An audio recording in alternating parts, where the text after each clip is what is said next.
وتسمى شبهة اشتباها وشبهة في محله وتسمى شبهة حكمية، فالأولى تتحقق في حق باشتباهه عليه لأن معناه أن يظن غير الدليل دليلا أو لا بد من الظن لتحقق اشتباهه، والثانية تتحقق لقيام الدليل النافي بحرمة بذاته ولا بسم اللہ الرحمن الرحیم۔ باب الوصی الذی یوجب الحد والذی لا یوجبہ۔ اس باب کے اندر صاحب قدوری اور صاحب ہدایہ جو ہے ان چیزوں کو ذکر کریں گے کہ جن کے ذریعے سے حد واجب ہوتی ہے، یعنی وہ وطی جو حد کے وجوب کا سبب بنتی ہے اور وہ وطی جو حد کے وجوب کا سبب نہیں بنتی، سب چیزوں کو یہاں ذکر کریں گے۔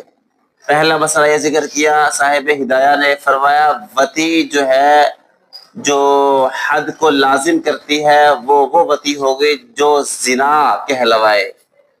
اور زنا کون سی وطی کہلائے گی؟ تو فرمایا شریعت اور لغت کی زبان میں وہ وطی زنا کہلاتی ہے کہ جو آدمی کسی ایسی عورت سے قبل میں وطی کرے جس عورت پر نہ ملکیت ہو اور نہ ملکیت کا شبہ ہو۔ ایسی عورت سے اگر قبل میں وطی کرے گا تو وہ وطی جو ہے موجب حد ہوگی، ٹھیک ہے۔ باقی وطی جو ہے جس عورت سے کر رہا ہے اس کے اندر نہ ملک ہو اور نہ ملک کا شبہ ہو، کیونکہ آپ نے پڑھا کہ حدود جو ہے یہ شبہات سے کیا ہوتی ہے؟ ساقط ہو جاتی ہے۔ جیسے آپ صلی اللہ علیہ وسلم ہمارا ادرء الحدود بالشبہات، کہ حدود کو دفع کر دو شبہات کی وجہ سے، تو اس لیے ملک بھی نہ ہو اور ملک کا شبہ بھی نہ ہو۔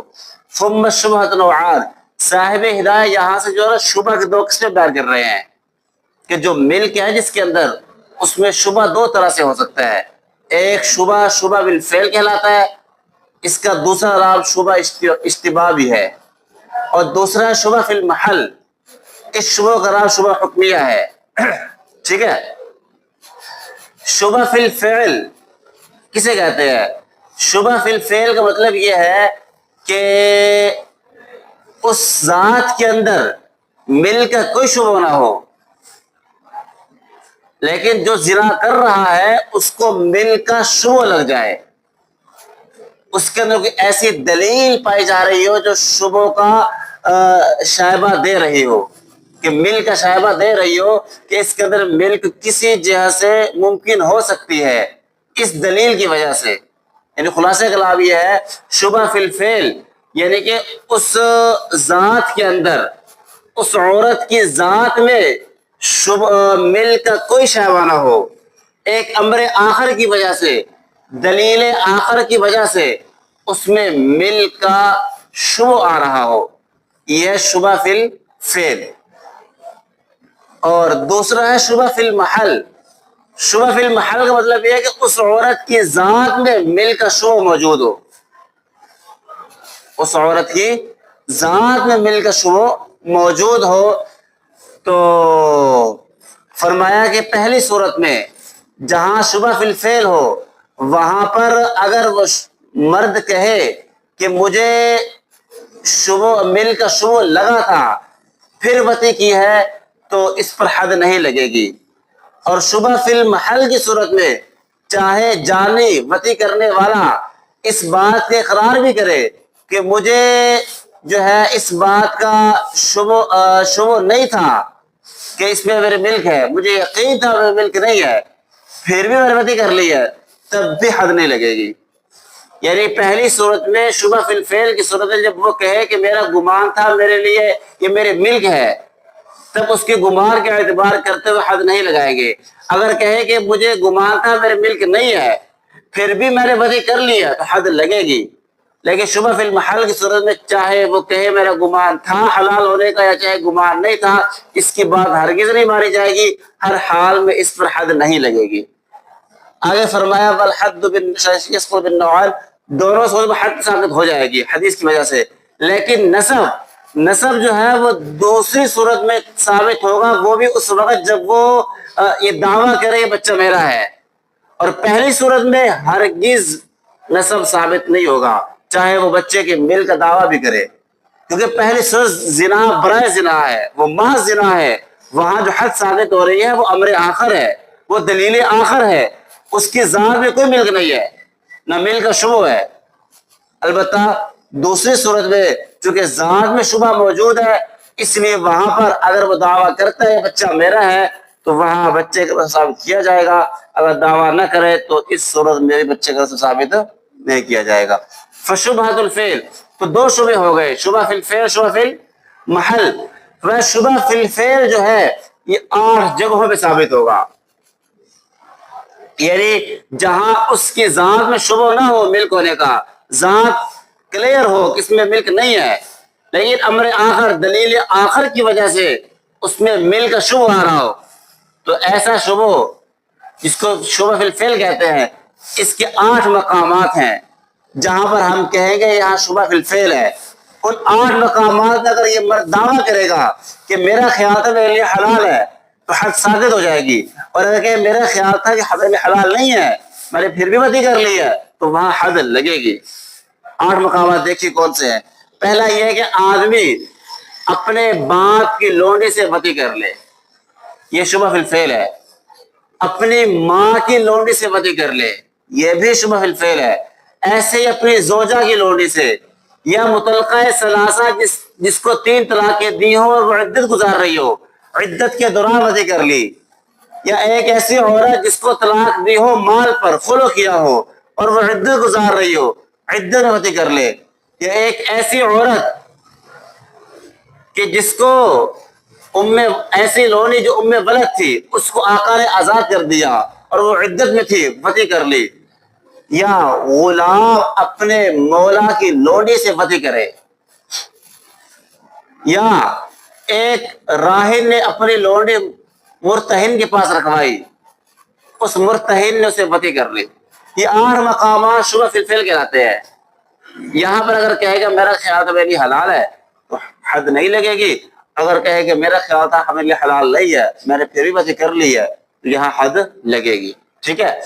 والشبہۃ فی المحل فی 6 مواضع، اور شبہ فی المحل کہ جہاں اس عورت کی ذات میں ملکیت کا شبہ موجود ہو، وہاں پر بھرے ہوئے کیا بھی دے کہ میرا خیال تھا میرے لیے حلال نہیں ہے میں نے بدی پھر بھی کر لی ہے، تب بھی حد نہیں لگے گی کیونکہ اس کی ذات میں شبہ موجود ہے.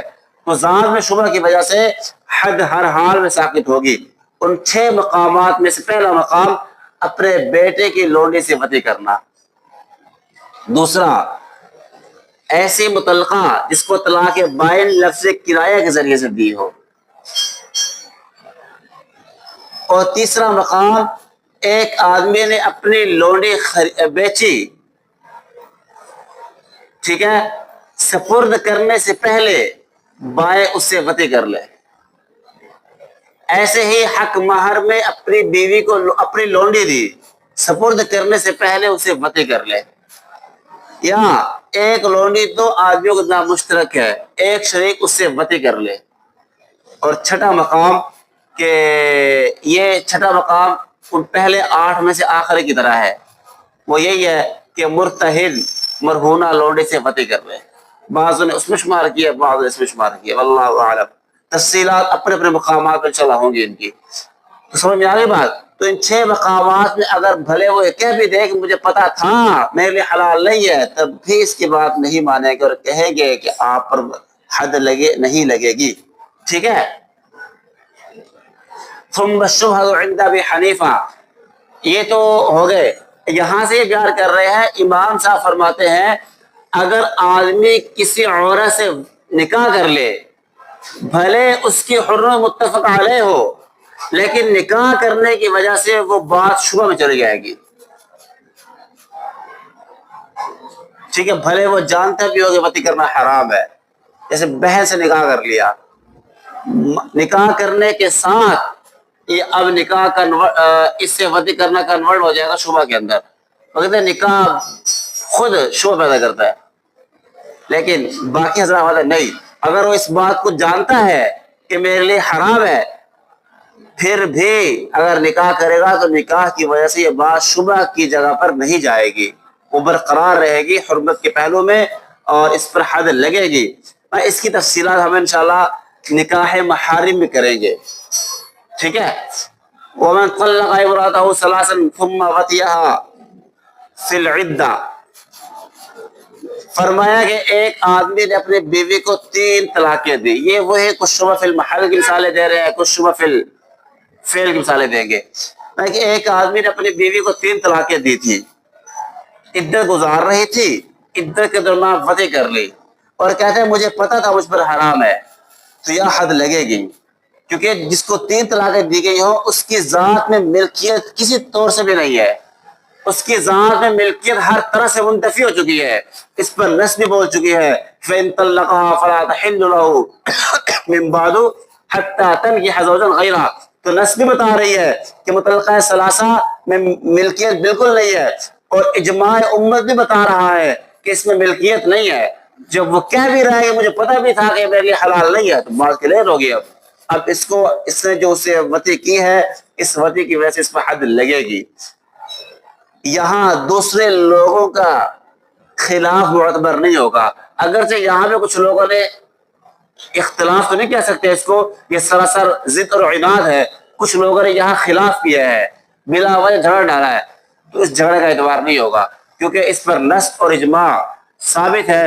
اس لیے اگر کچھ لوگ اس یہاں پر آتے ہیں کہ ہمارے لیے تو ہمارے ہاں یہ ملکیت موجود ہے, تو ان کی بات کا اعتبار نہیں کیا جائے گا, کیونکہ نص کے مقابلہ میں اختلاف نہیں اور پھر خلاف ہوتا ہے, اور خلاف ہمارے ہاں معتبر نہیں ہے. وَلَوْ قَالَ, اور اگر یوں کہتا ہے میرا گمان ہے میرے لیے حلال ہے, اب حد نہیں لگے گی. کیونکہ اگرچہ اس کی ذات میں ملکیت کا کوئی پہلو نہیں ہے, لیکن بہرحال ملکیت کا شبہ دلیل آخر سے موجود ہے. وہ ہے کہ ابھی تک اس دوران عدت اگر بچہ جنتی ہے, بچہ اس کا ہوگا, اس دوران وہ شوہر کے گھر میں محبوس رہے گی, اس دوران نفقہ شوہر پر ہوگا. یہ ساری باتیں جو ہے ملکیت کا اثر کو ثابت کرتی ہیں کہ شاید ملکیت موجود ہے. اس لیے یہاں حدود کے اسقاط میں اس کا اعتبار کر لیا جائے گا. اگر وہ یہ کہتا ہے کہ میرا گمان تھا حلال ہے, تو اس کے گمان کو حدود کے اسقاط میں معتبر مان کے حدود کو کیا کر دیا جائے گا, ساقط کر دیا جائے گا. ام الولد اذا اعتقها, یہ بھی یہ آگے جو صورت آ رہی ہے یہ بھی مطلقہ ثلاثہ کی طرح ہے کہ ایک آدمی نے ام ولد کو آزاد کر دیا اور دوران عدت کیا کر لی, اسے وطئ کر لی, یا خلو کیا عورت سے, یا طلاق بالمال دی. یہ سارے متعلقہ ثلاثہ کی طرح ہے. اگر کہے گا مجھے پتہ تھا میرے لیے حلال نہیں ہے, تو حد لگے گی. اگر کہے کہ میرا خیال تھا یہ حلال ہے, پھر حد نہیں لگے گی. وَلَوْ قَالَ لَهَا أَنْتِ خَلِيَّةٌ أَنْتِ بَرِيَّةٌ أَوْ أَمْرُكِ بِيَدِكَ, ایک آدمی عورت سے کہتا ہے تو خلیہ ہے, تو بریہ ہے, یا تیرا عورت کے ہاتھ میں ہے, پھر عورت نے یہ لفظ استعمال کیے, عورت نے اپنا اختیار کر لیا. اختیار کرنے کے بعد مرد نے وطئ کی عدت کے اندر اور کہتا ہے مجھے پتا تھا میرے لیے حرام ہے, پھر بھی یہاں حد نہیں لگے گی. کیوں؟ اس لیے کہ ان الفاظ میں صحابہ کا آپس میں اختلاف ہوا ہے. حضرت عمر رضی اللہ تعالیٰ عنہ کا مسئلہ یہ تھا, وہ کہتے تھے کہ یہ لفظ جو ہے نا خلیہ بلیہ, اس سے طلاق رجعی واقع ہوتی ہے. اور ایسے باقی تمام کی آیات کے بارے میں بھی ایسے ہی ان لفظوں سے 3 کی نیت کرنے میں بھی علماء کا آپس میں اختلاف ہوا ہے, صحابہ کا آپس میں, چونکہ الفاظ مختلف ہی ہو گئے ہیں تو شبہ اس کے اندر کیا پایا گیا, شبہ پایا گیا. جب شبہ پایا گیا تو لہٰذا اس کی نیت کا اعتبار نہیں ہوگا, چاہے وہ کہے بھی صحیح مجھے پتہ تھا میرے لیے حلال نہیں ہے, تب بھی حد نہیں لگے گی. وَلَا حُدَّ عَلَى مَنْ بَقِيَ جَاءَ. اگلا مسئلہ یہ ہے کہ ایک آدمی نے اس عورت سے وطئ کی جو اس کے بیٹے کی لونڈی ہے یا پوتے کی لونڈی ہے, اور کہتے ہیں مجھے پتا تھا میرے لیے حرام ہے, تب بھی حد نہیں لگے گی, کیونکہ اس کی ذات میں شبہ موجود ہے. وہ حدیث کی وجہ سے انت ومالک لابیک, یہ حدیث اس کی ذات میں شبہ پیدا کرے گی, اس لیے اس کی بات کا اعتبار نہیں ہوگا. اور ابوت جیسے باپ کے لیے شبہ موجود ہے, ایسے ہی دادا کے لیے بھی کیا شبہ موجود ہے, کیونکہ دادا کو باپ کے مقام کئی مقامات پہ ٹھہرایا جاتا ہے. اس لیے چونکہ باپ کے بارے میں حدیث آ گئی تو آٹومیٹکلی کس کے بارے میں بھی ہوگی, دادا کے بارے میں بھی ہوگی. اور دادا بھی اگر پوتے کی لونڈی سے وطئ کرے گا تو اس کو بھی حد لازم نہیں ہوگی. البتہ جب باپ نے بیٹے کی لونڈی سے یا دادا نے پوتے کی لونڈی سے وطئ کر لی اور اس سے بچہ پیدا ہوا, تو بچے کا نسب اس باپ سے یا دادا سے ثابت ہوگا, اور باپ یا دادا پر اس لونڈے کی قیمت لازم ہو جائے گی، بچے کو قیمت دیں گے اپنے بیٹے کو، اور یہ لونڈی ان کی ہو جائے گی. ٹھیک ہے. بھی اگلا مسئلہ یہ ہے کہ ایک آدمی نے اپنے باپ کی لونڈی سے وطی کی، یا اپنی ماں کی لونڈی سے، یا اپنی زوجہ کی لونڈی سے، اور کہتا ہے میرا گمان تھا میرے لیے حلال ہے، تو حد نہیں لگے گی، اور نہ ہی قاذف تہمت لگانے والے پر حد لگے گی. ٹھیک ہے. اور اگر کہتے ہیں مجھے پتہ تھا مجھ پر حرام ہے، اب حد جاری ہوگی. ایسے ہی ایک آدمی نے جو ہے ایک غلام نے اپنے آقا کی لونڈی سے وطی کر لی. یہاں بھی اگر وہ یہ کہ میرا گمان تھا حلال ہے، وطی حد نہیں لگے گی. اگر کہے کہ میرا گمان تھا حرام ہے تو حد لگے گی. کیوں؟ ان تمام صورتوں کی ایک ہی وجہ بیان کی، یہ جو عورتیں ذکر کی گئی ہے نا اوپر، یہ جو کپڑے جس کے بعد یہ جو ہے نا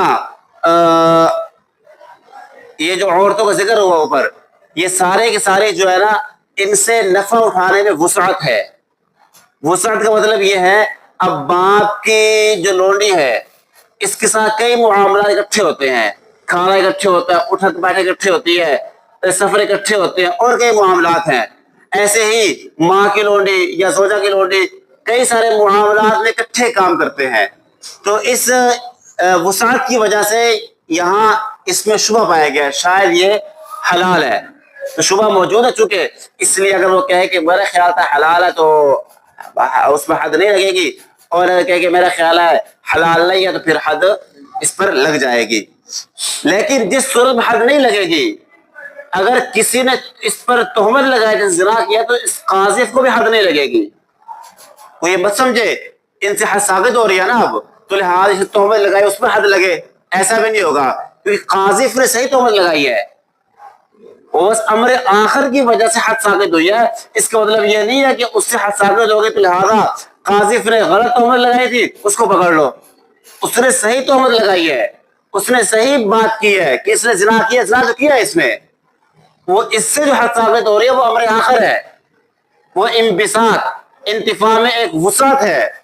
تو وسعت کی وجہ سے یہاں شبہ ہوا شاید یہ لونڈی میرے لیے حلال ہے، اس لیے حد ثابت ہوئی ہے. وگرنہ جو قاذف نے تہمت لگایا وہ تہمت اپنی جگہ درست ہے، اس کی وجہ سے اس کو یہاں اب نہیں پکڑا جائے گا. بات سمجھ میں آ گئی؟ ایسے ہی فرمایا کہ لونڈی نے کہا، یہ تو پچھلے کا مسئلہ کہ غلام نے لونڈی سے وطی کر لی، اب ہے کہ لونڈی نے وطی کروا لی غلام سے، اور لونڈی کہہ دیا میرا خیال تھا میرے لیے وطی کرانا جائز ہے اس سے، تو لونڈی کی بات مانی جائے گی اور جیسے غلام کی بات مانی جاتی ہے، کیونکہ شبہ کا بہرحال شبہ دلیل آخر کی وجہ سے موجود ہے. ایسی فرمایا کہ اگر ایک آدمی نے اپنے بھائی کے لونڈی سے وطی کی یا اپنے چچا کی لونڈی سے وطی کی اور کہتا ہے میرے لیے گمان حلال ہے، یہاں حد ہر حال میں لگے گی، چاہے گمان بھی کر رہا ہو میرے لیے حلال ہے، کیونکہ یہ بھائی چچا کے ساتھ اتنا انبساط نہیں ہوتا، اتنی وسعت نہیں ہوتی، نہ کھانے اکٹھے ہوتے ہیں، نہ رہن سہن اکٹھے ہوتا ہے، اور نہ دیگر معاملات اکٹھے ہوتے ہیں. چونکہ انبساط نہیں ہے معاملات میں، اس سے اس کی گمان کا اعتبار نہیں کیا جائے گا. سمجھ میں آگے بات؟ ایسی فرمایا جتنے بھی رشتہ دار ہیں اولاد کے علاوہ، زیرہ محرم، ماموں ہے، چچا زاد ہے، ماموں زاد ہے، یہ سارے رشتے ایسے ہیں یہاں رشتہ داری تو ہوتی ہے لیکن معاملات میں انبساط نہیں ہوتا. اس لیے ولادت کے علاوہ جتنے بھی رشتہ دار ہوں گے ان میں چاہے یہ گمان بھی کر رہا ہو میرے لیے، میں سمجھ رہا تھا میرے لیے حلال ہے، تب بھی گمان کا اعتبار نہیں ہوگا. خلاصہ کلام یہ ہے جن معاملات میں انبساط ہے، وسعت ہے دیگر معاملات میں، وہاں گمان کا اعتبار کیا جائے گا، اور جن معاملات میں انبساط اور وسعت نہیں ہے تو وہاں پر اس کے گمان کا اعتبار نہیں کیا جائے گا. ہر حال میں زنا کرنے کی صورت میں حد لگے گی. بات سمجھ میں آ گئی؟ چلے آج یہیں تک رکھ لیتے ہیں، زندگی باقی تو انشاءاللہ